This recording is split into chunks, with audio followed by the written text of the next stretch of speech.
If you have not subscribed to my channel, please subscribe to Official Talkology. Leave me a comment, like this video, and as well as any other videos that you've watched on my channel. Please be sure to check out the first series, 7 Steps to Owning Your Own Business. It's very informative, and so I would recommend that you go ahead and watch that, and then leave me a comment to let me know what you think and how was it helpful to your business ownership journey. And so this particular video is going to talk about being financially savvy, and it's going to focus more so on the aspect of getting out of the mindset of living from paycheck to paycheck. If you are that individual, I will provide alternative routes for you to take in order to make life a little bit easier in terms of managing your finances. So what I did once, everything that I will provide you is solely based on personal experience. Like I expound on my last video, both of my degrees are in accounting, so my area of expertise is truly about financial freedom. And so this year my goal is to be able to help you guys accomplish those goals, realistic goals. Being financially savvy basically help you plan for trips, plan for activities, allow you to do things that you thought that you would not have had the finances to do so. And so this one, the numbers that I will provide, I will try to make it as realistic as possible in order to give you somewhat of a synopsis on how to set up your budgeting monthly, with setting it up in terms of semi monthly, twice a month, to be able to go along with your paychecks. So the goal is to take the 26 paychecks that you receive yearly, and to be able to utilize the 2 months that you would initially get 3 paychecks. Utilize that month that you get 3 paychecks to be able to start setting up for the rest of the year. So what I did was, let's say years ago, let's say you make $15 an hour, right? And so when you take that $15 an hour and you time it by 2,080 hours if you work full time, that brings you about $31,200, right? And so when you take that $31,200 and you divide it by 26 paychecks, it pretty much gives you about $1,200 every paycheck, gross, before taxes. When you account 15% of taxes, at least account for 15% of taxes. So if you account for 15% of taxes, that brings you down to about $1,020 net every 2 weeks. So let's say your bills is your total expenses after you jot down everything is about $997. We're just gonna call it that. $997 a month. I'm sorry. Every two weeks. $997 every 2 weeks, which brings you about I believe $1,963, give or take. Now mind you, I'm doing all these numbers in my head, but once I'm done with the video, then I will do a spreadsheet just to show you guys a breakdown of what I'm doing.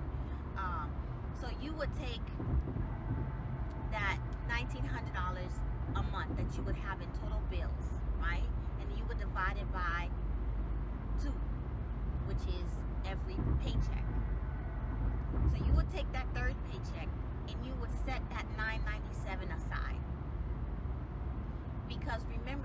always be 2 weeks in arrear when you're starting off, because remember, typically rent is due on the 1st, so you technically want to have the money set aside before the first come.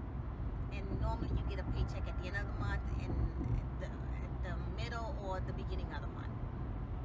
So if you start with the third paycheck, one of the third paychecks that you would receive yearly, you will put that aside to set you up for success.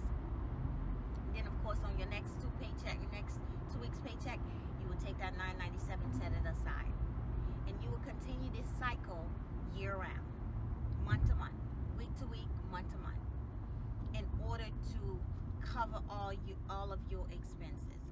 So if you take that $1,020 that you would make every 2 weeks, and you would time that by 2, it's about $2,040. And if your bills is 1963, I believe that's what I said earlier, 1963 or 1983, that would roughly leave you about, oh Jesus, about $47. I believe it's $47. So now that tells you you don't have much room to play around with. And so that's what you have to take into consideration, where you utilize, you're on your way to work, you haven't prepped your meals weekly, and you just sporadically go to McDonald's, grab you something to eat, or Burger King, or whatever dining out that you do. So which means you have less than $50 a week, literally, to use. So what you want to do with that $50, you want to pay yourself 10%, right? Just like you pay your tithe if you pay your tithe every month, every paycheck, you pay yourself 10% every pay period. So if it's $50, you set that $5 aside. You know that you have that $5 to use weekly to, I don't know, splurge on breakfast or lunch, whatever it may be, right? And so by you doing that, you know that you only have $5 to use for the next 2 weeks, nothing more, nothing less, and that keeps you from spending that entire $50. So if it's 50, you pay yourself $5, you got $45, you put that towards your savings. And that's just if you're just single, you're by yourself. Now imagine if you're married, you have a husband and a wife, that's just accounting for your income. That's not even accounting for your spouse's income. And so the goal is for you guys to live within your means by utilizing one party's paycheck, so that you can prepare in the event things go awry. You know, it's the one thing we fail to do sometimes, is we fail to account for the future. We fail to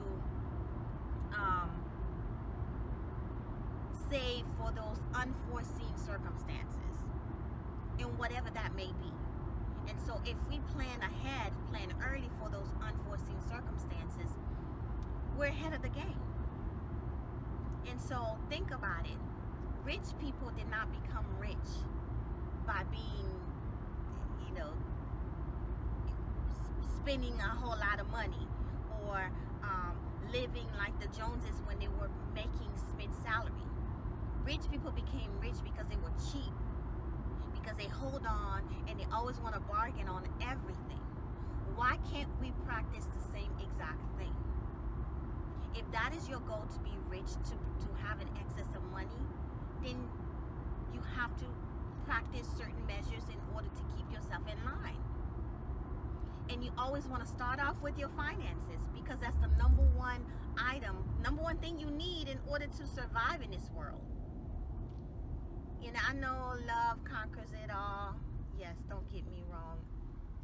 Love is a beautiful thing, and it's wonderful when it's with the right person, and kudos to those that have found that, and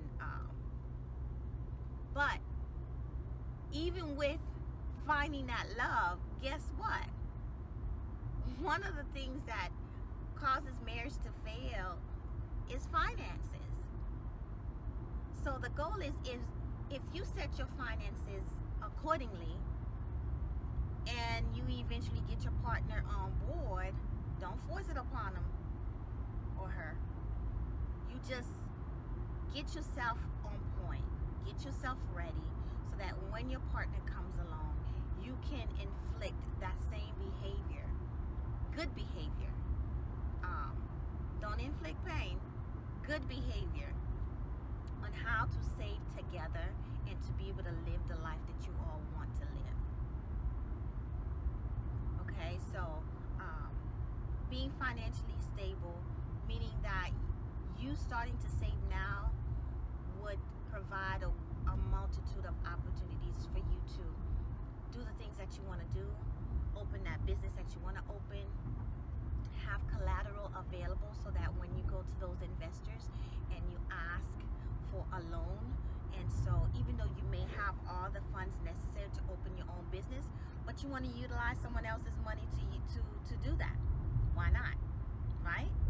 So by you doing that, it allows you, it buys you time of the actual money or funds that you currently have, and you have 24, 36, or however long that you have to be able to pay that loan back,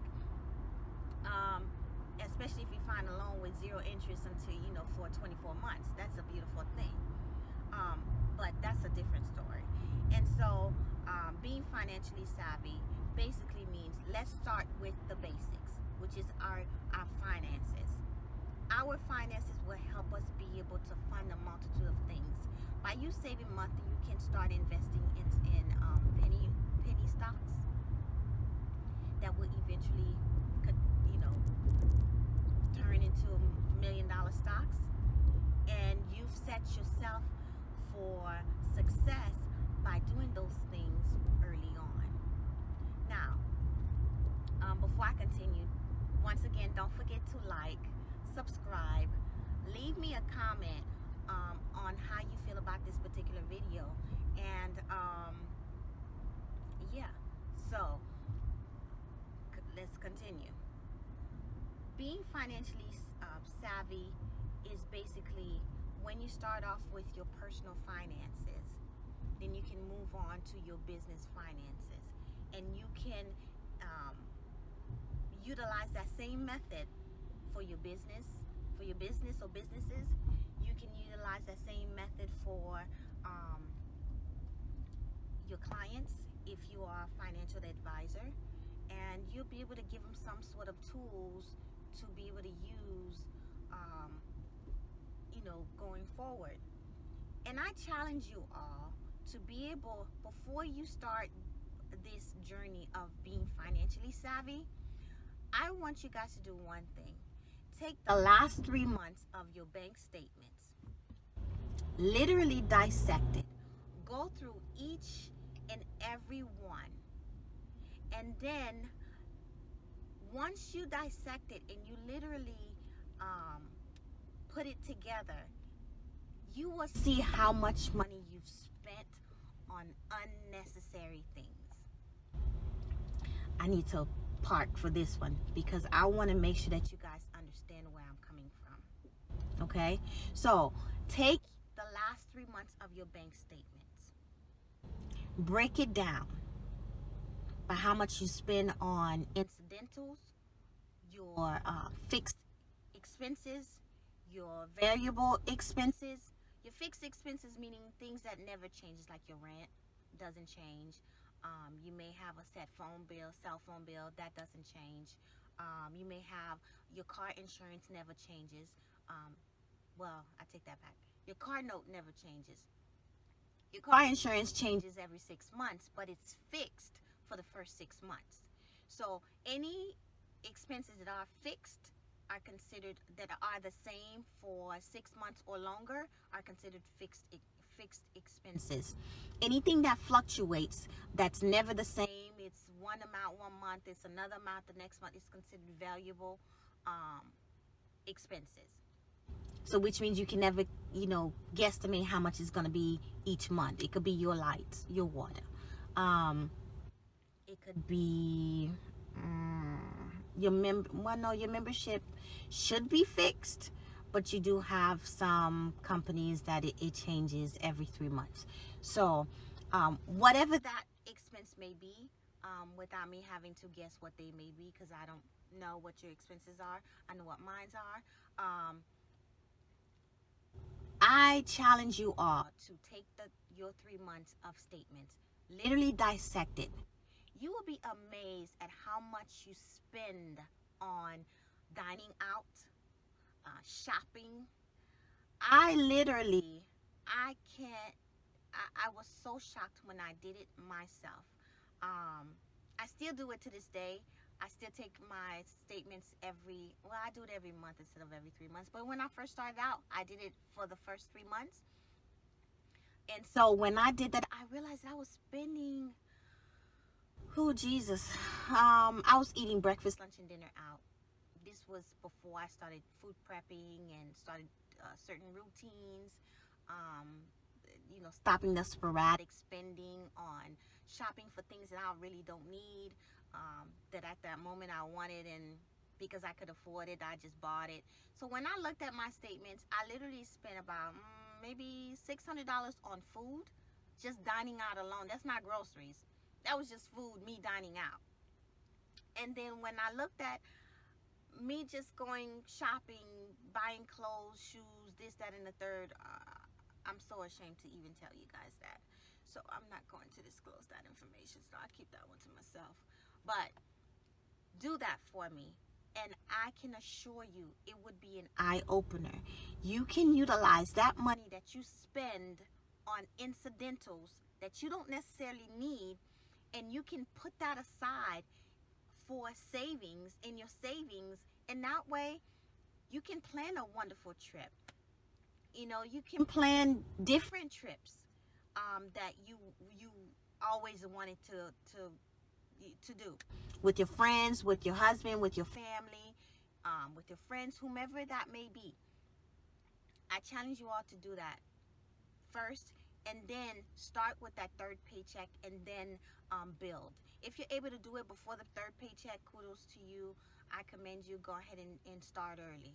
But those that are truly living paycheck to paycheck, utilize that third paycheck that you get, you know, a year. So typically that third paycheck falls within the months that are like 5 weeks.